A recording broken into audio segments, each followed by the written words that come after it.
All right, shalom, shalom.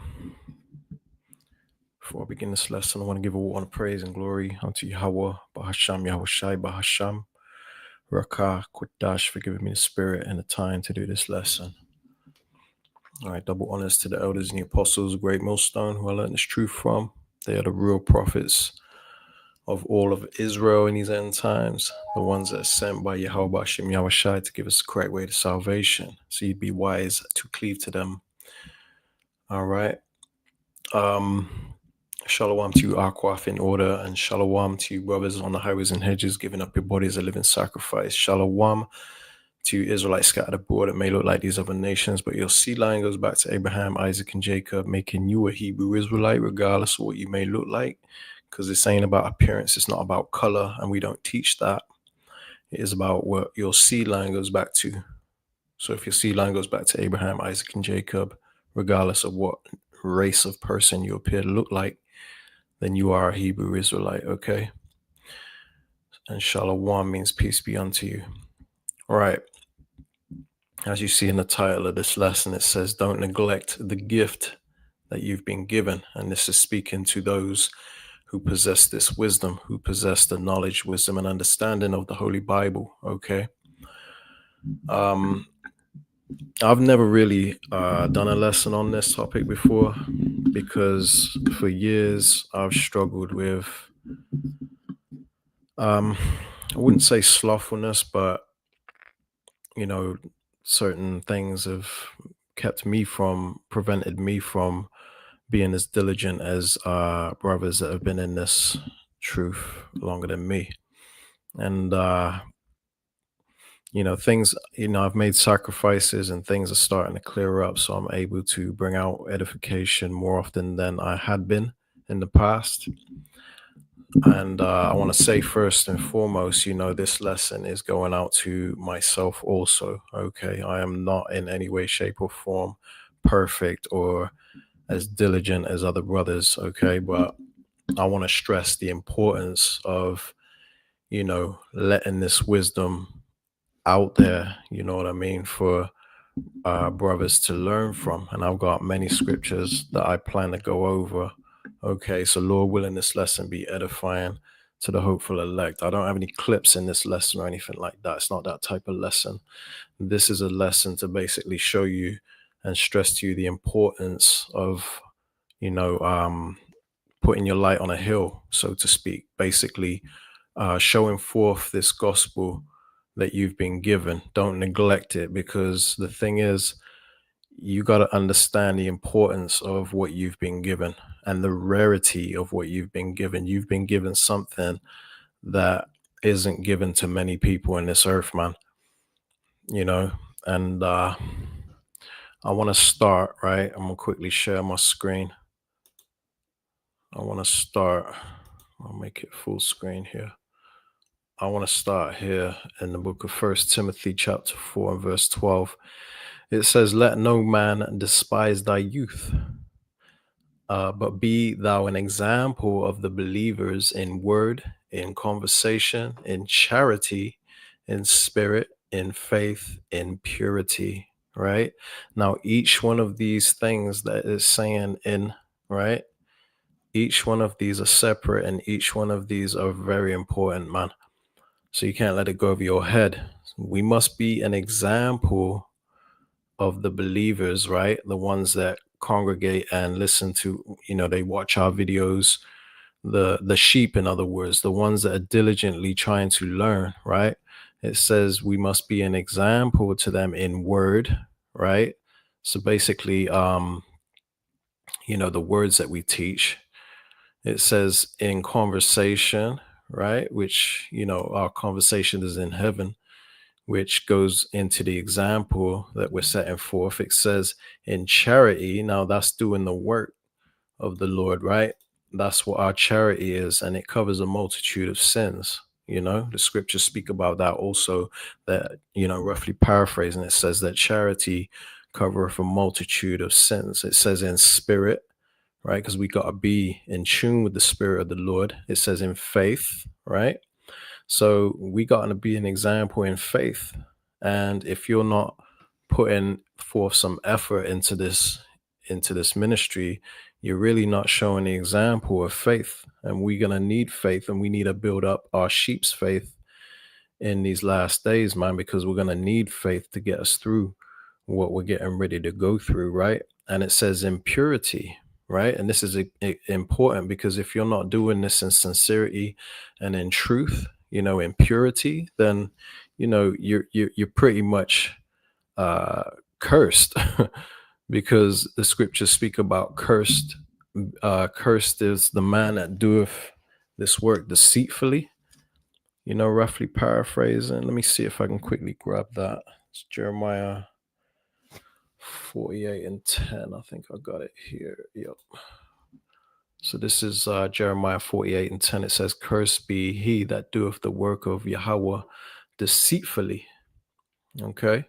It says, "And cursed be he that keepeth back his sword from blood." And the sword is this gospel, is the truth, right? The truth that we possess. There's many names for it. You got the light, you got the sword, but if you holding back your sword from blood, not literally, but metaphorically speaking, you ain't utilizing this weapon that we have, right? You're cursed. So cursed be he that doeth the work of the Lord deceitfully also. That's why we got to do it in purity. Okay, that means in meekness, humility, in the right spirit. You got to do this for the right reasons, right? You're not doing it for vainglory. It's one thing to have this knowledge and to teach it, but it's a whole nother thing, to do it for the right reasons, man. You can't be out here doing it like so-called high chief priest Alazar. You know what I mean? He was in this thing for the wrong reasons. And look what happened to him. You know what I mean? Use him as an example. Man's just been exposed for all kinds of wickedness he was doing behind the scenes, basically because he took the Lord as a joke, man. He didn't have a proper fear of the Lord. And he wasn't doing this in the spirit, right? He wasn't doing it in spirit. He wasn't doing it in purity, right? He was doing it, what? Deceitfully. And he was cursed, right? It says, "Cursed be he that doeth the work of the Lord deceitfully." This man was doing it for vainglory and filthy lucre. And he was made an example before all of Israel, man. That's why, it's important to be doing this for the right reason. This is the book of Sirach, chapter 20 and verse 30. It says, "Wisdom that is hid," right? And the wisdom is this wisdom, knowledge, and understanding that we have. Okay. So the wisdom that is hid and treasure that is hoarded up. It's like it says, what profit is in them both? And Esau, he's known for doing this, hoarding up treasure. And he's only hoarding it up for the last days, man. And he's gonna cough it up and hand it right over to us. But if you're storing up all your gold in vaults and not utilizing it, what profit is that, man? Us, of the hopeful elect, you know, Lord willing, we are of the elect, but when we're ruling the earth, man, we're gonna make our streets, we're gonna have streets of gold, man, because we're not gonna be hoarding up that gold. We're gonna put it to use because the righteous rule in a whole different fashion, man. But the point being that wisdom that is hid and treasure that is hoarded up, they're both alike, basically, man. So if you're hiding this wisdom, which is a treasure, what profit is that? Right? It's the book of Sirach. And I don't think there was any more meat on that, was there? No, there was. And I'm glad I checked. Let me go to the next verse real quick. This is Sirach 20 and 31. It says, "Better is he that hideth his folly than a man that hideth his wisdom." So a man that is, you know, an idiot and he hides it, hey, he's better than a man that hides his wisdom, man.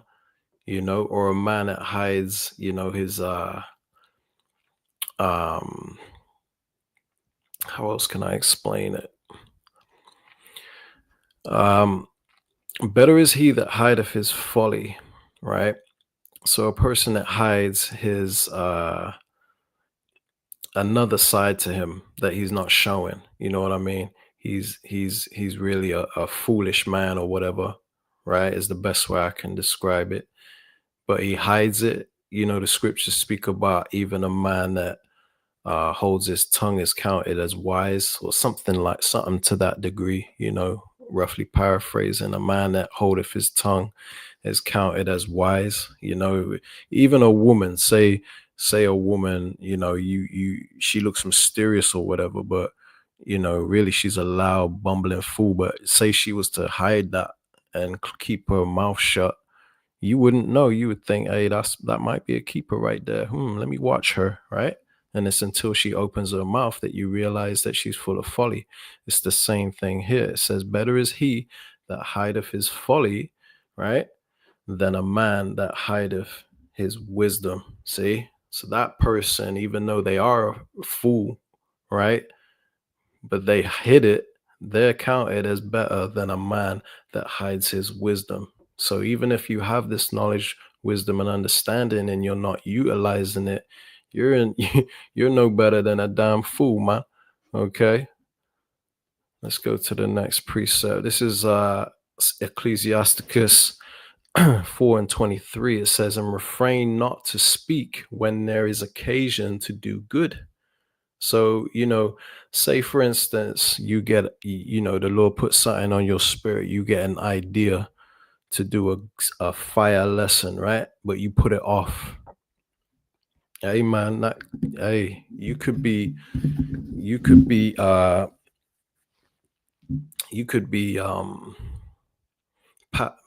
passing up an opportunity to edify one of the elect, man, one of the sheep, right? So it says refrain not to speak, meaning to prophesy when there is occasion to do good. It says, and hide not thy wisdom in her beauty. Let me see if there's any more meat.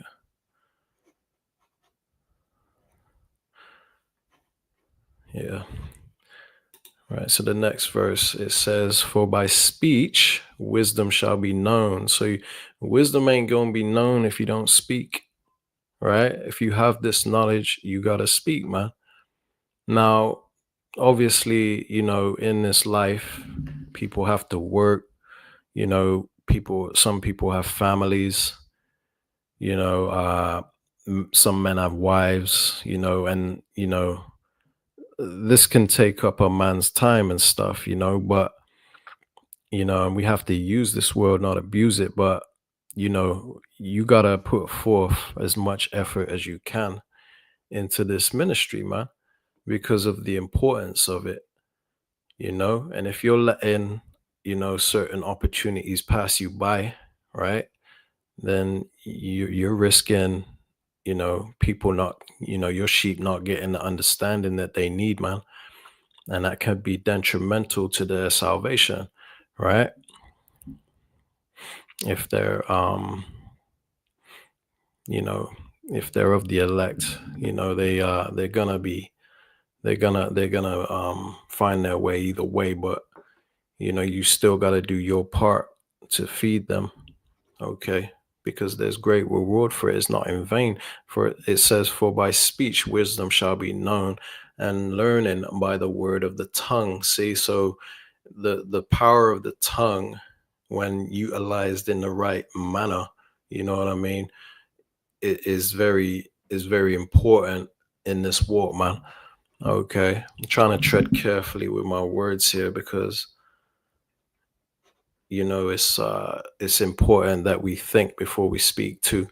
Okay, because I don't want to say anything that's gonna lead anybody astray, or say anything that's gonna mislead people in any way. I want to speak clearly and plainly, because that's another part of being a good teacher too, is to make it plain upon tables, right? Matthew 5:14, it says, ye are the light of the world, right? And that's not talking about all men. It's talking about us that possess the light, man. Okay, the real Illuminati, the real enlightened ones. All right. So if you possess this wisdom, knowledge, and understanding, this is talking about you. It says a city that is set on a hill cannot be hid, right? Which makes sense. It says, neither do men light a candle and put it under a bushel. See? So if you have this light, you're supposed to put it on a hill for men to see, right? That means by doing these lessons or going out on the highways and hedges, or, even being on social media and, maybe sharing a post or two that you feel in your spirit might edify, whatever the Lord gives you, whatever your office is, hey, do it to the best of your ability, man. Okay. And always make use of the time, that you're given. It's okay to have a little downtime here and there. But, if you haven't done a lesson in a week and you say, oh, well, it's okay to have a bit of downtime. So you decide to, I don't know, watch a movie or play some video games. That's not wise, man. You know what I mean? And this is what it means by putting your light on a hill. Basically, a city on a hill can't be hid. A city is lit up. That's the light. And it can't be hid if it's on a hill. But if you put your light under a bushel, right? It says, neither do men light a candle and put it under a bushel, but on a candlestick, right? You want to put it on something high, like on a hill. And it says, and it giveth light unto all that are in the house, meaning the ones that are in this congregation, man, the ones that are listening, right? Those are the ones that are in the house that is speaking of. Okay. Let's continue on. This is Matthew 5 and 16. It says, let your light so shine before men. It says that they may see your good works and glorify your Father which is in heaven. See? So it's not about our own glory when we do this. That's why, you can't do the work of the Lord deceitfully, right? For your own belly or whatsoever. You know what I mean? You got to do this in purity and for the right reason, is to glorify your Father which is in heaven and to feed the elect, right? So it says, so let your light shine before men, right? Because this is why we prophesy, to all nations, because the elect are scattered among all nations. So we prophesy, we just throw it out there, right? But our main target is, our people. But you have also our people that are among other nations, man. So we just prophesy, on YouTube, and all that hear it, all that are meant to hear it are gonna hear it. So we put our light, we shine our light before men. It says that they may see your good works, right? Because even though, they call it racism and hate speech, right? This is what the world call it because they don't recognize it's not for them, right? But the Lord says that it is good works, so that they may see our good works and glorify our Father which is in heaven. I think that's it on that. Yeah. All right, let's go to the next precept. This is Proverbs 24 and 30. It says, I went by the field of the slothful and by the vineyard of the man void of understanding. Right? So this is talking about a man that has this wisdom, knowledge, and understanding and ain't doing nothing with it, or he ain't doing much with it. Right? He's not utilizing it to his full potential. He's just treating it like it's not that serious, it's not that important, right? That would be what you would consider a slothful man. So it says, and I went by the field of the slothful, and by the vineyard of the man void of understanding. And before I go to the next verse, you already know what you can expect if you go by the field of a slothful man. It's going to be overgrown with weeds. It's just going to be run down, right? It says in verse 31, it says, and lo, meaning look, it says it was all grown over with thorns, and nettles had covered the face thereof, and the stone wall thereof was broken down. So it looked like a trap house, right? Because this man was slothful, right? It says, then I saw and considered it well. So he looked at it in a spiritual aspect, right? And he says, and I looked upon it, and received instruction. So he received understanding when he saw that. He says, and this is the conclusion he come to, right? He says, yeah, a little sleep, a little slumber, a little folding of the hands to sleep, right? It says, so shall thy poverty come as one that traveleth, and thy want as an armed man. So what this means is that if you're a slothful man in this ministry, right, you're going to come to poverty, meaning you're going to lack the oil needed. You're going to be one of them foolish virgins when the time of the Lord comes, man. Or during Jacob's trouble, you ain't really going to know exactly how to maneuver because you didn't take heed to the instruction. You know what I mean? You're going to be found wanting, right? It says, so shall thy poverty come as one that traveleth. You know, you got somebody that likes to travel the world. Hey, they gonna end up being broke because all they doing is spending money all the time traveling the world, right? It says, and thy want as an armed man. See, so an armed man is gonna go around rob you. He's gonna be covetous for what you got, right? So you're gonna be wanting like a man that's running around robbing with a pistol in his pocket, right? So you're gonna be wanting knowledge, wisdom, and understanding if you aren't taking advantage of the time that you're living in, where you have liberty to learn this truth and teach this truth, right? See, you can't be slothful in work. That goes into studying, you know, it goes into prophesying, it goes into, you know, growing, you know. Let's go to the next verse, next scripture. This is Sirach 22 and starting at 1. It says, a slothful man is compared to a filthy stone, and every one will hiss him out to his disgrace. So you ain't gonna get no respect, man. Okay. And a good name is important in this ministry, man. Okay. Because, you know, if you're looked at as a slothful man among the elders and the apostles, hey, that's not good, man. That's not good, because those are the righteous judges of the Lord. Okay. Now, there are certain cases like myself, for instance, where, you know, certain circumstances keep me from doing certain things, and it may appear, you know, sometimes you may appear to be slothful in some areas or whatever, but you know, ultimately it's between you and the Lord. But you can't take the piss. You got to get it right, man. You got to be doing this thing in sincerity and seeking to grow. And I'm going to get more into that because I got a preset for that in a few minutes, right? But this is Sirach 22 and 1. It says, a slothful man is compared to a filthy stone, and every one will hiss him out to his disgrace, right? So you're going to be, you know, you're not going to have a good name if you know, you're out here being a slothful man when you have something so important, something, you know, that others may understand more than you, you know, what this gospel is, you know. It's not a good look, right?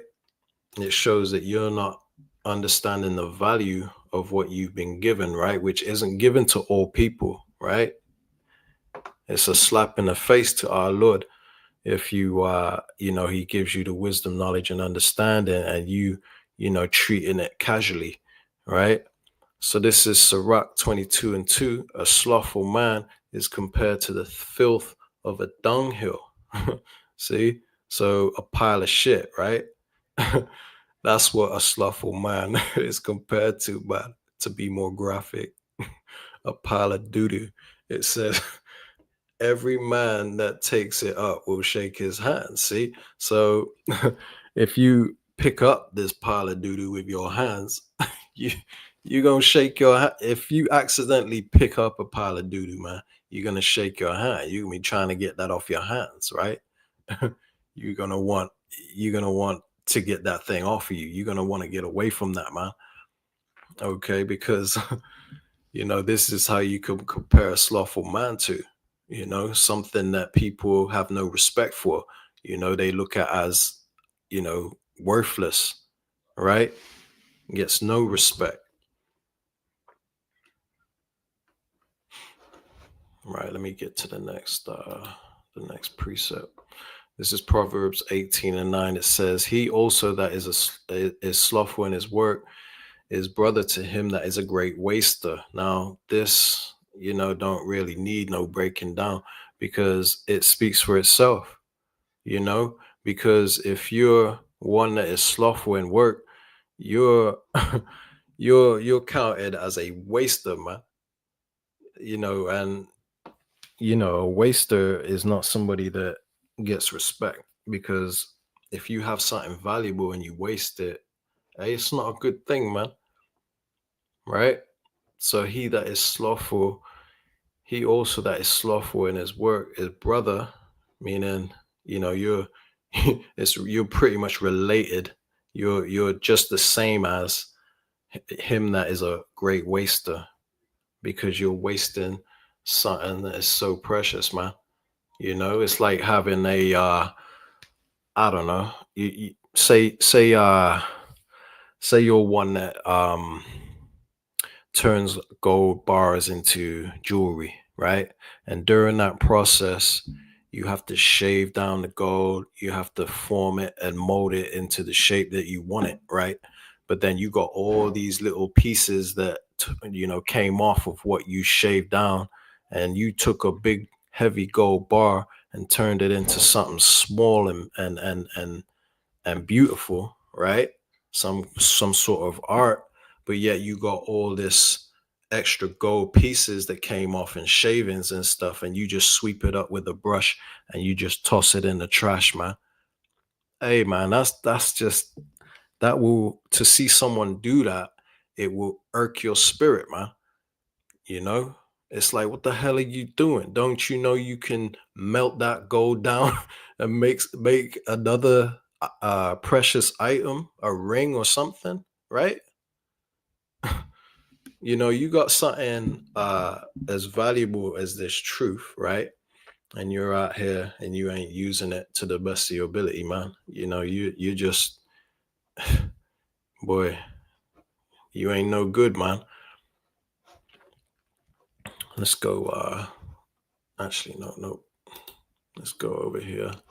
This is Ecclesiasticus 26:28. It says, "There be two things that grieve my heart, and a third maketh me angry." So this is the Lord speaking. He's saying there are two things that grieve his heart, his mind, right? It says, and the third make him angry, right? It says, "A man of war that suffereth poverty." So a veteran that is out on the streets, man just was in war, died, damn near died for his country, right? And then he suffers poverty. you know that that's how Esau does, because he's hated of the Lord. He's not a righteous man, he's a wicked man, right? And that's how he's got our veterans, in this life, right? And the Lord hates that. It says, "And men of understanding that are not set by." See? So a man that has this knowledge, wisdom, and understanding and ain't utilizing it, man. You know? Now, I have to remind you that, I am in no way perfect, and, I have a lot of improvement to do myself. I have a lot of things I need to work on, but I have come a long way because I've had to make sacrifices in order to bring these lessons out to you. Um, as far as changing my style, because if you go back in my videos and look at my earlier videos when I first started teaching, my whole style of teaching was different because I lacked maturity. I lacked understanding as to what I got myself involved in, right? So I spent a lot of time with the gimmicks, the music, the editing, which I do sometimes, because sometimes the Lord will put it on my spirit to, do a lesson that's a bit different, because sometimes they can be really edifying. It's just the way it is sometimes, the way the spirit, has it. has it come out. And but I used to spend a lot of my time focusing on that, the illustrations and all that. And I didn't realize that I was wasting valuable time by doing that, right? So I've had to, switch up my style. I've had to take pay cuts from work, you know, and certain things in order for me to, be more productive, more, more diligent, so to speak. Now, sometimes this is what it takes. You gotta sacrifice yourself. It's all a part of giving up your body as a living sacrifice. You gotta make sacrifices for this truth. I mean, how bad do you want it? How bad do you want, to please the Lord, right? And to utilize such a valuable gift that you've been given. We got to remember the Lord chose us. We didn't choose him. Always got to keep that in mind. So if the Lord chose you, it means that you gotta you gotta show forth your thanks for that. Because you could have easily been born a heathen, right?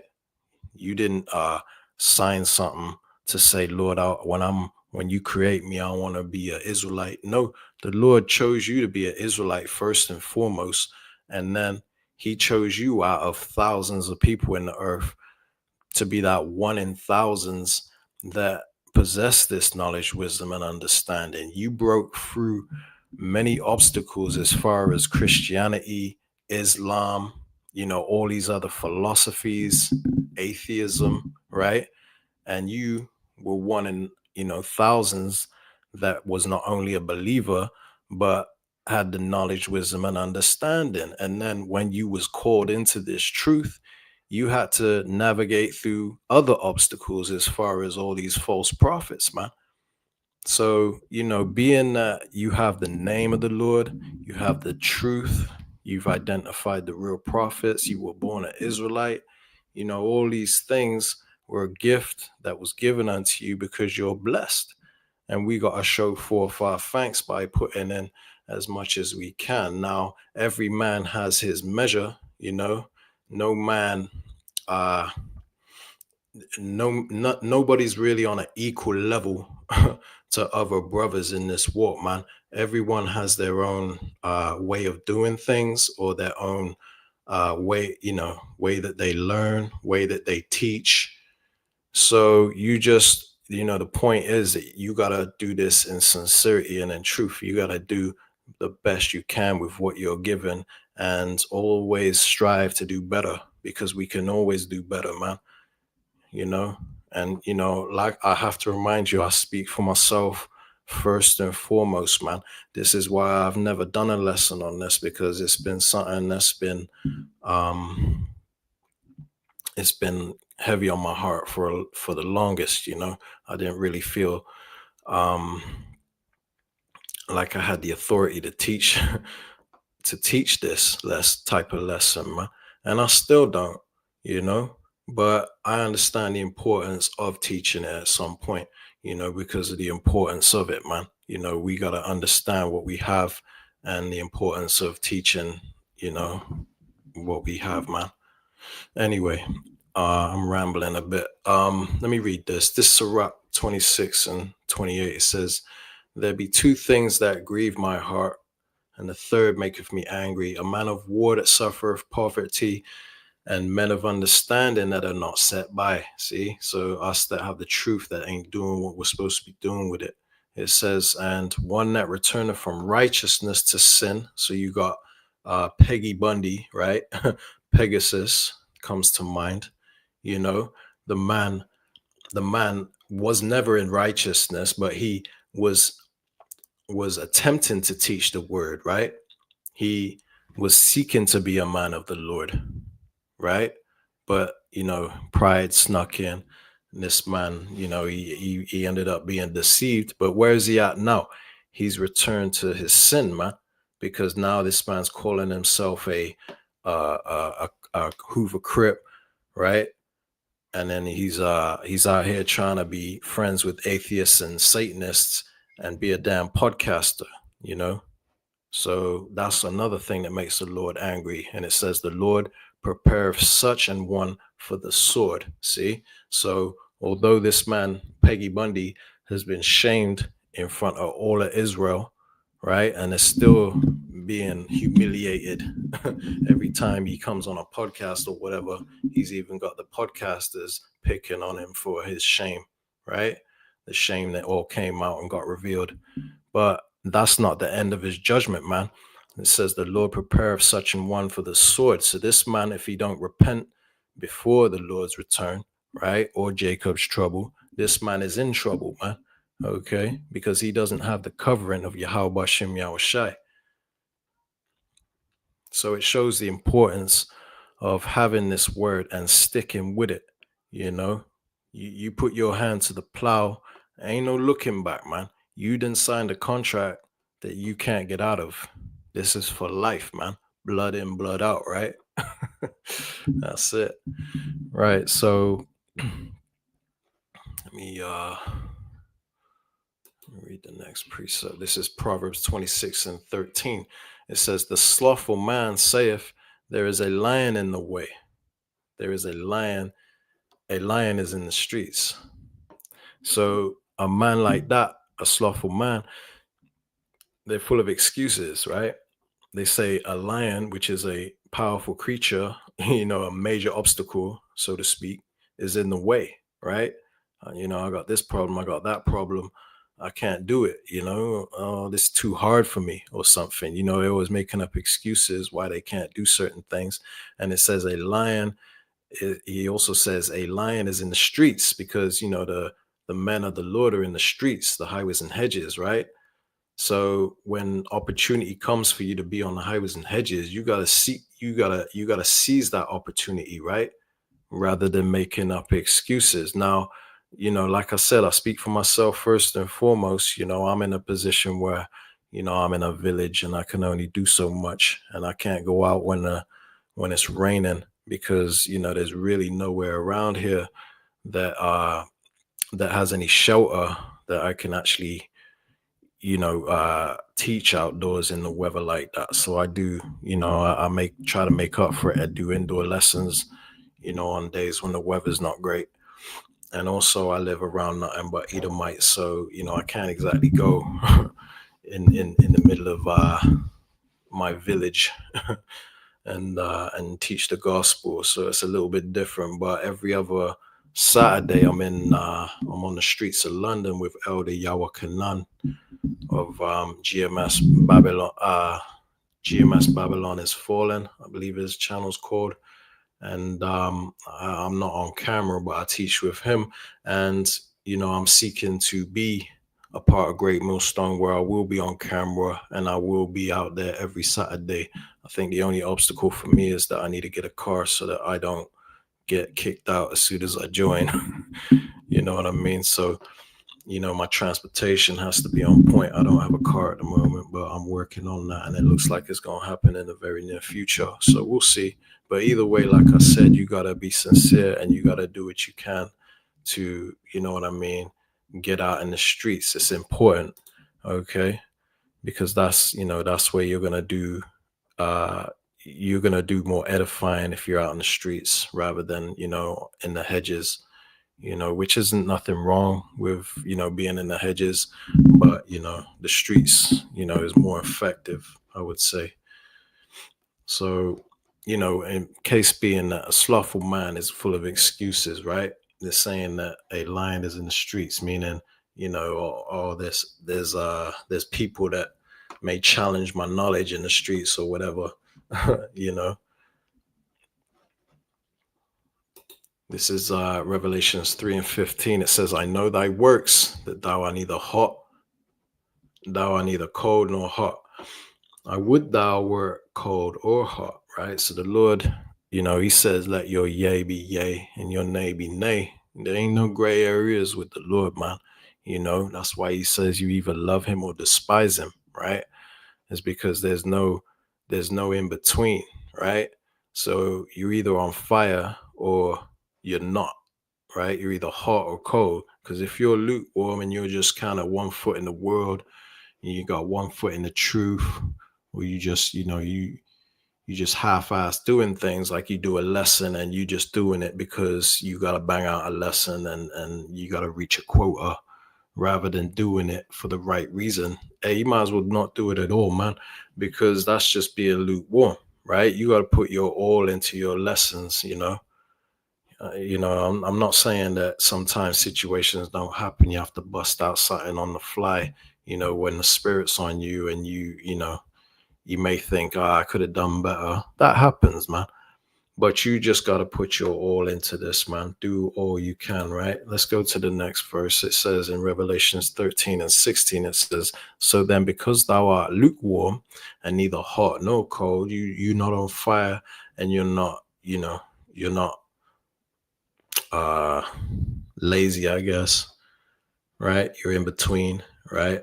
I will spew thee out of my mouth. So it's very important to do all you can. Like if you're not, busting out a lesson, maybe you should be studying, reading, or anything you can toward the ministry, because reading and studying will also boost your knowledge to the way you can share that knowledge with others, right?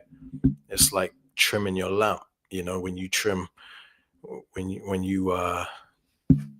you trim your lamp. I think what it does is it makes that light brighter. Okay, so you know you you could say that studying is like trimming your lamp. It's all part of helping that light to go out, man. So you got to do what you can, man. Let's go to the next precept.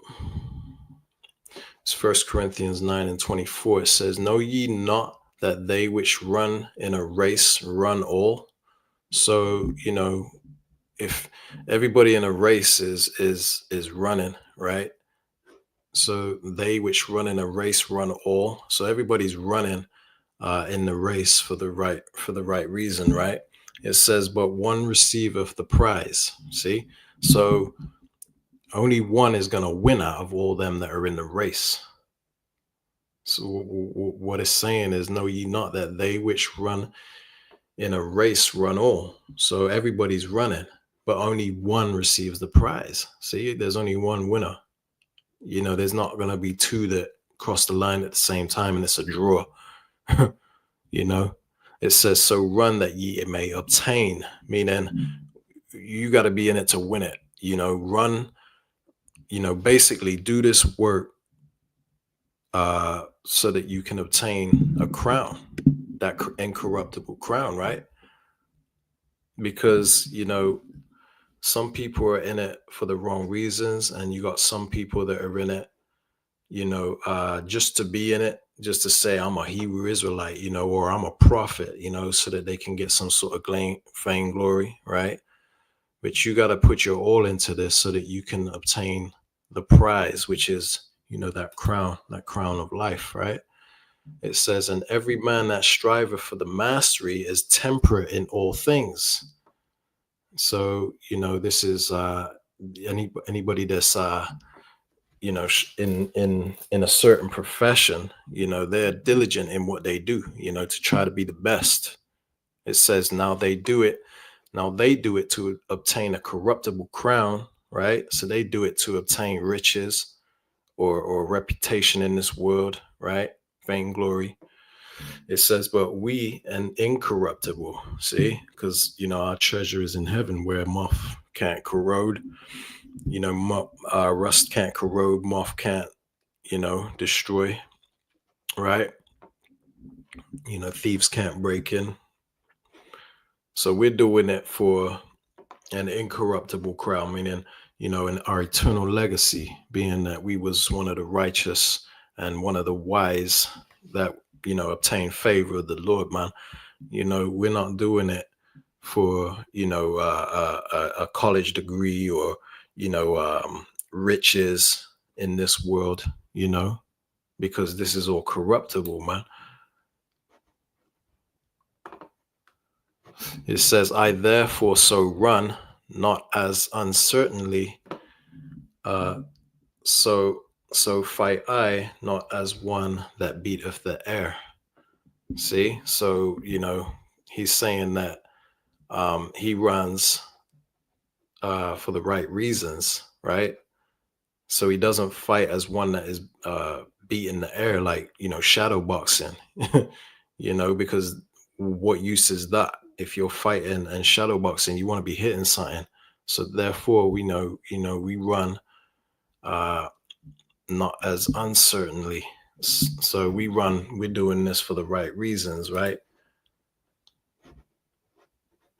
It says, but I keep under my body, right? So, but I keep under my body and bring it into subjection, you know, which is giving our body as a living sacrifice. And we, if our if our right eye offends us, we pluck it out, right? We do what we got to do to be in this for the right reasons and to stay in it, man. It says, lest that by any means, when I have preached to others, I myself should be a castaway. Because if we don't do this for the right reasons and resist temptations and bear through the obstacles that come in this walk, the challenges that come our way, you know then when we're preaching to others, we're pretty much doing it in vain, man, because we'll end up being a reject. The Lord will spew us out of his mouth if we ain't doing it for the right reasons. And what is it, mortifying thy members,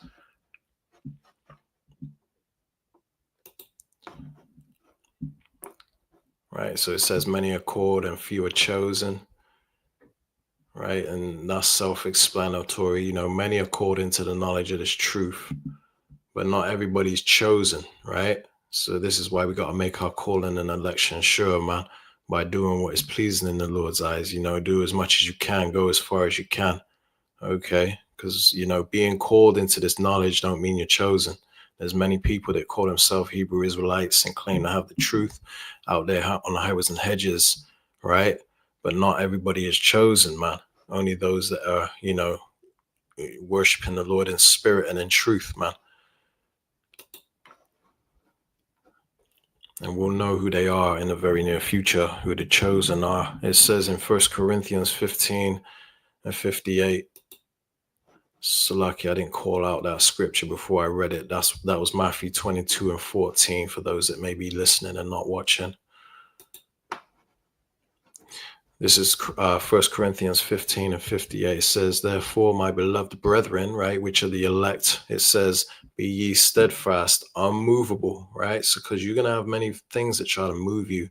It could be your wife, could be your children, could be your job.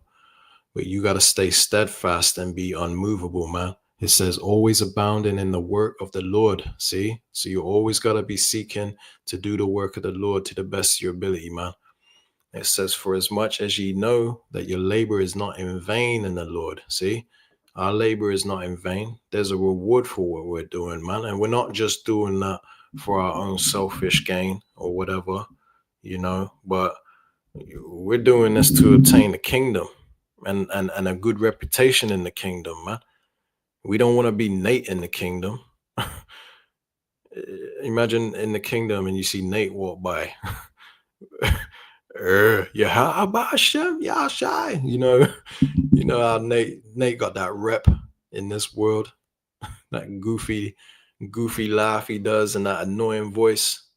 Hey, man, you don't want to be that guy in the kingdom, man.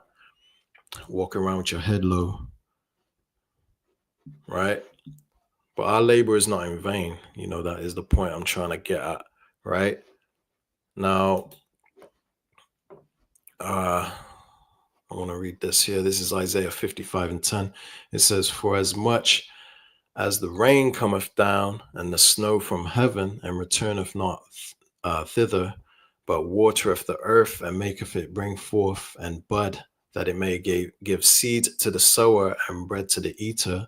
So when rain comes down from the sky and snow, right, what it does is it does what it was created to do, which is water the earth, right, make it bring forth bud, that it may give seed to the sower and bread to the eater. And then the process continues, the cycle continues. He'll put seed in the ground again. The rain will come down, make it bud, grow seed for the farmers, and bread to the ones that eat after the farmers do his thing, right? It says, so shall my word be that goeth forth out of my mouth. So when we preach this gospel, because the mouth of the Lord, when he says my mouth, that's the prophets. So when we are preaching this word, right, the word goes forth out of the mouth of the prophets, right? It says it shall not return unto the Lord void. It's going to do just like the rain coming down from the sky. It's going to do what it was sent to do, man. So when we're doing these lessons, it is a big deal. It's not a light thing, man. Like this lesson, for instance, that I'm teaching right now, if it falls on the right ears, brothers will be edified, man. Brothers may get something out of this that I didn't know, I didn't know was going to happen. I'm just doing what the Lord has put on my spirit to do. And, Lord willing, it be edifying to those that hear it. But, it's doing something. The word is out there, and, it's going to accomplish what the Lord wanted it to do. It says, but it shall accomplish that which I please, and it shall prosper in the thing whereto I sent it. So, if this is of the Lord, it's going to do what it's meant to do, man. But if it isn't of the Lord and it's of men, then, you know what I mean? These false prophets, they also are doing what they're meant to do, because the deceived and the deceiver are the Lord's, right? So even false prophets, they're going to prophesy, which, it ain't going to profit them that are not of the elect, which will be majority of their congregation, but it will still edify the elect in the fact that, they'll be used as an example of what not to do in this walk. You've got people like Pegasus, proclaimed himself as a mighty high chief priest, right? And he was out there prophesying on the streets. But, it wasn't edifying to us in the sense that we were learning from him, but it was edifying in the sense that, the Lord still used him as an example, man, of, how to navigate in this world, what to do and what not to do in this walk. This is why certain characters have to play their role, regardless of regardless of what they're preaching or what they're, how they're going about. It's all for the Lord's purpose, man. I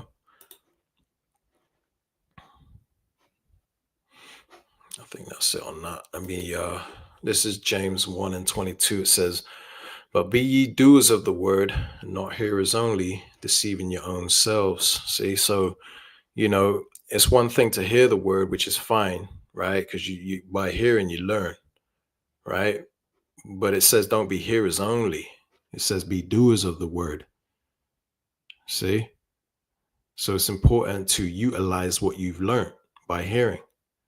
So if you're here studying the word, but you're not doing nothing with what you've been gathering, you're just studying, thinking that's what it takes to be a man of the Lord. No, if you put your hand on the plow, right, and you want to teach this word, you want to be a prophet, man, then when you learn something, you better at some point be using what you've learned. Don't just store it up as, a foolish man that just stores up treasure and does nothing with it.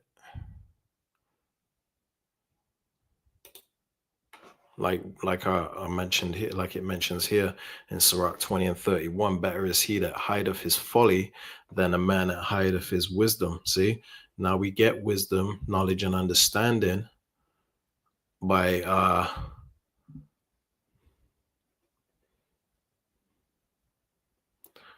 where was I here?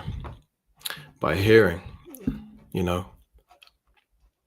So we must be doers of the word also, not just hearers. It says deceiving your own selves, because see, you're deceived if you're only, you're just studying. There's nothing wrong with studying, but put what you've learned through studying to use, man. Okay. I think that might be it.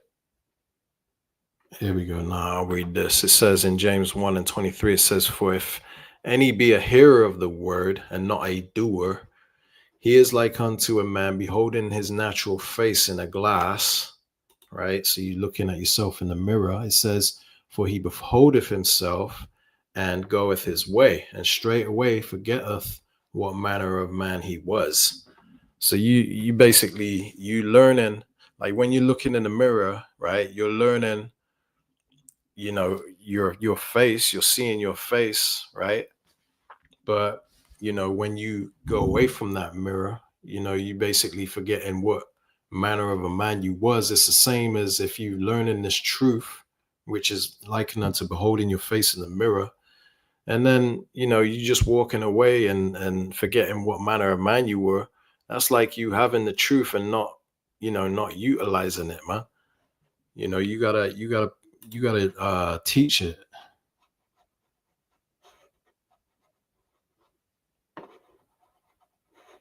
It says in James 1 and 25, it says, "But whoso looketh into the perfect law of liberty and continueth therein," right? And that's important because the Lord says, "Them that endure to the end shall be saved," right? In other words, you can't take your hand off the plow, man.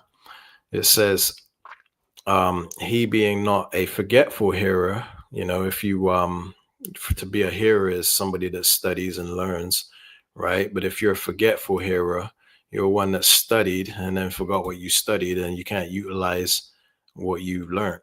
You know, it says, "But a doer of the work, this man shall be blessed in his deeds." See, so you're gonna grow, you're gonna prosper, and eventually receive salvation if you be a doer of the work.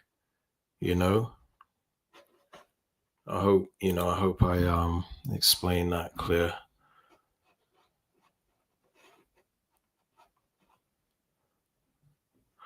Right, we won't go into that because that's going into another topic. Right, this is Romans 2 and 13. It says, "For not the hearers of the law are just before the Most High." It says, "But the doers of the law shall be justified." So, that goes into us. Also you can equate that to doing the work, man. Not just hearing it. Just studying. What you studying for if you're not gonna bring it out? It's very important to bring out what you're studying, man. Okay. Sometimes, you may lack confidence, but just teach what you know. The Lord says if you have not understanding, then put your hand to your mouth, roughly paraphrasing, which is basically saying just teach what you know. But always seek to sharpen that sword, study, for things that you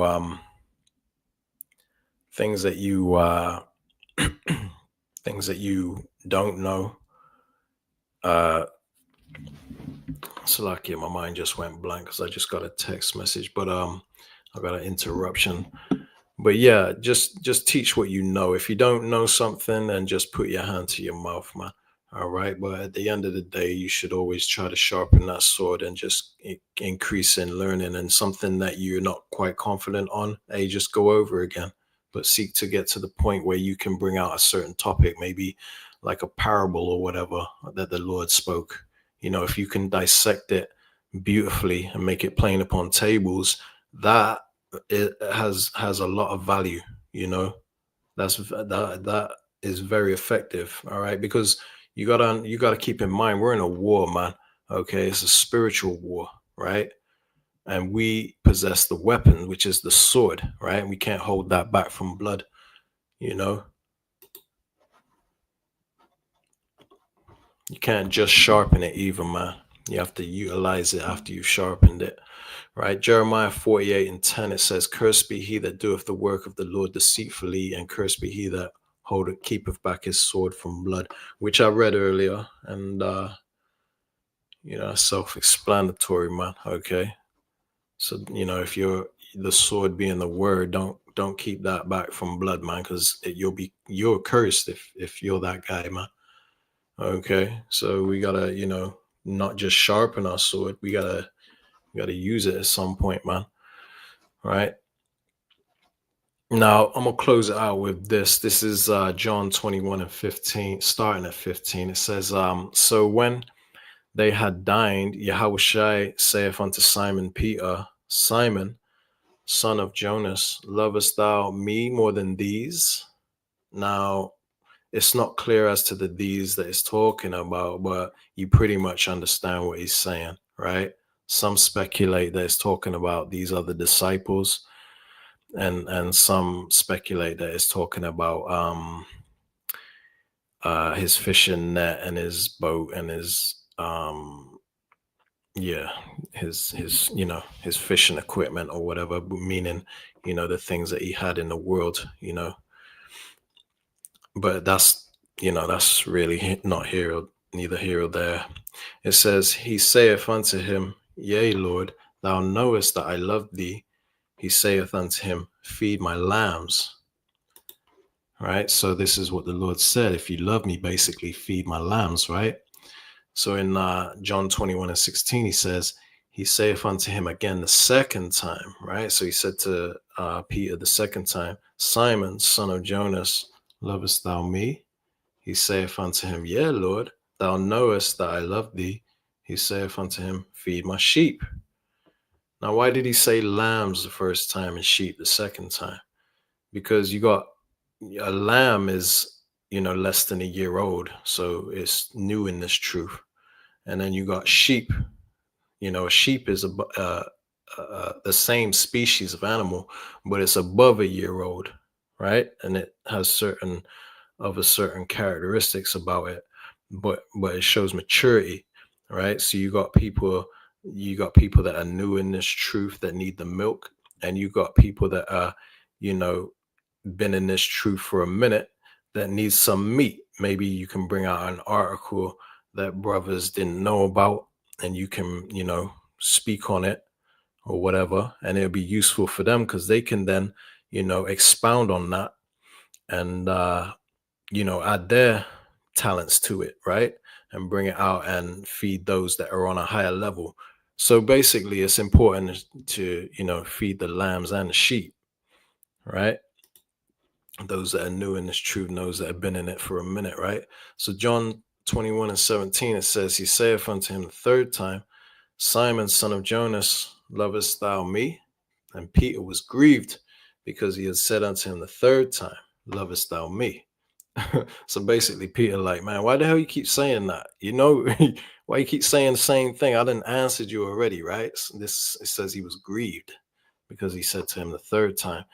And it says, and he said unto him, Lord, thou knowest all things. Thou knowest that I love thee. And Yahushua said unto him, feed my sheep. See what? But the reason he said it 3 times is significant, right? Because it goes into, biblical numerology, right? I just want to show you a quick image here. And this is something I've had for a while. It shows you, and you can take a screenshot or whatever if you want, right? But it shows you the different numbers in the biblical numerology and their meanings. And you've got number 1 would be wisdom. Number 2 would be knowledge. 3 is understanding. See? So this is why Yahushua said it unto him 3 times, It represents understanding, We all know 7. You see 7 there, it represents completion. And you see 10 represents perfection, right? And you see 7 and 10 a lot in these scriptures. You also know 6 is on par with what Revelations 13 and 16 on down, right, where it talks about the mark of the beast, right? This is the number of a man, and it's the mark of the beast, right? 666. Now, when it says sex, I don't know much about that, to be fair. I mean, I don't know about it representing sex, but I haven't looked into it. But, if anyone wants to take a screenshot, just pause it and boom, take a screenshot or whatever. But Yeah, it's just something I came across. One of the brothers had made. He makes lots of good images like that. Now you got Eve in the kingdom.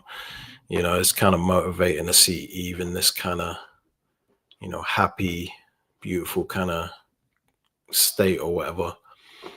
That's why I got this as screensaver. Different Eves from different tribes. But anyway, so yeah, he said it to him 3 times, which represents understanding. Now, I'm gonna leave it there. Shalom, Yahweh Hashem, Yahweh Shai Barakatah, the water for joining my live. Lord willing, you've been edified. I'm gonna leave that there. All right.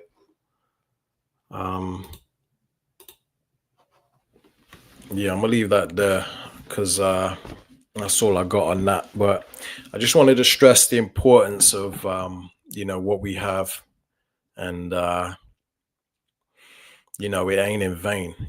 Bringing this out, bringing these lessons out, because you never know who's watching, who's being edified. And the Lord said that his word that cometh forth out of his mouth, which is the mouth of the prophets, it won't return unto him void. Okay, so keep that in mind, man. And there's great reward for doing what we do. But we ain't just in it for that.